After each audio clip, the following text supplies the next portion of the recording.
السيدات والسادة، السلام عليكم ورحمة الله وبركاته، وإلى حضراتكم موجز 7 صباحا من التلفزيون المصري.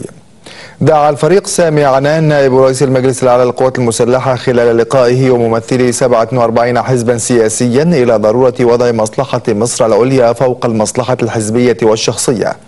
وأكد عنان خلال اللقاء الذي حضره خبراء من المحكمة الدستورية العليا واللجنة العليا للانتخابات ووزارتي الداخلية والإعلام أن القوات المسلحة تقف على مسافة واحدة من جميع القوى السياسية مع التزامها بخارطة طريق واضحة ومحددة لعبور هذه المرحلة تتمثل في إجراء انتخابات للمجالس النيابية وإعداد دستور جديد للبلاد وانتخاب رئيس الجمهورية.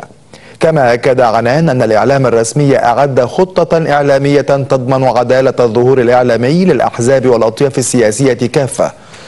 من جهة أخرى أشار عنان إلى أن تفعيل قانون الطوارئ ضرورة نظرا للأحداث المؤسفة التي تشهدها البلاد في 9 سبتمبر الجاري، وسوف يتم إيقاف العمل به في أقرب وقت ممكن. تستأنف جنايات القاهرة اليوم محاكمة وزير الإعلام السابق أنس الفقي في قضية اتهامه بمنح إشارة البث لمباريات كرة القدم للدوري العام لعدد من القنوات الخاصة بالمجان، وهو ما تسبب في إهدار نحو 10 ملايين جنيه. تبدأ اليوم في نيويورك وعلى مدى أسبوع أعمال الدورة 66 للجمعية العامة للأمم المتحدة تحت عنوان تسوية المنازعات بالطرق السلمية، وذلك بحضور 121 رئيس دولة وحكومة. ويرأس وفد مصر في الاجتماعات وزير الخارجية محمد كامل عمرو الذي سيطرح رؤية مصر لكثير من القضايا الإقليمية والعالمية. هذا وقد شهدت نيويورك أمس لقاءات مكثفة في محاولة لتفادي حدوث أزمة في الأمم المتحدة بشأن مساعي الفلسطينيين للاعتراف بدولتهم. وفي هذا الإطار التقى رئيس الوزراء الفلسطيني سلام فياض ووزير الدفاع الإسرائيلي هود باراك، حيث جرى خلال اللقاء بحث الخطوة الفلسطينية وملفات أخرى، وذلك وفقا لما أعلنته مصادر دبلوماسية.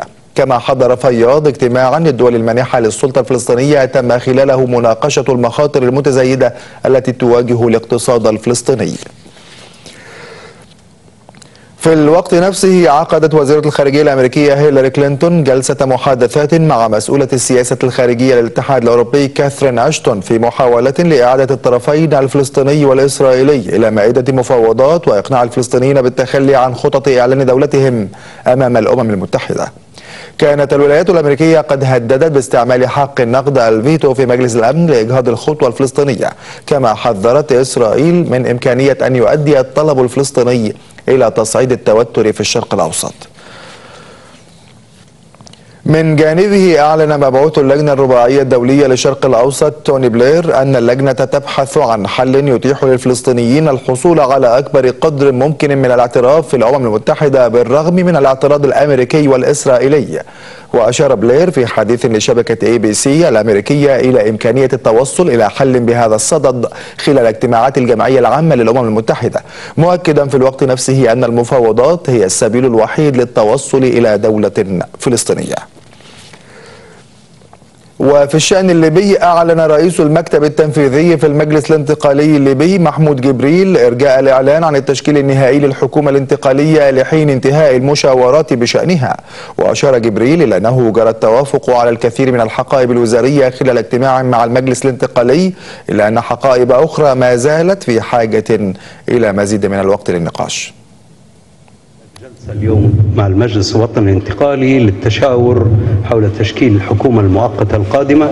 لا زالت هناك حقائب أخرى لم تطرح بالشكل الكافي وتحتاج إلى مزيد من النقاش. أعتقد أن الوزارة في شكلها النهائي سيتم الإعلان عنها عندما تنتهي المشاورات، وأرجو أن تنتهي هذه المشاورات قريبا، ولكن أعتقد أن جزء أساسي من هذه المشاورات قد استكمل اليوم. ميدانيا يواصل الثوار تقدمهم من جهة الشرق باتجاه مدينة سرت مسقط رأس القذافي، في الوقت الذي تواصلت فيه الاشتباكات داخل المدينة بين قوات المجلس الانتقالي وأنصار القذافي. وأفادت تقارير إخبارية بأن الثوار تمكنوا من تحرير عدة مناطق وسط سرت بعد معارك ضارية أدت إلى مقتل وإصابة العشرات منهم. وفي المقابل أعلن متحدث باسم القذافي أن أنصار العقيد المخلوع حققوا انتصارات ضد الثوار ونجحوا في طردهم خارج بني وليد وسرت.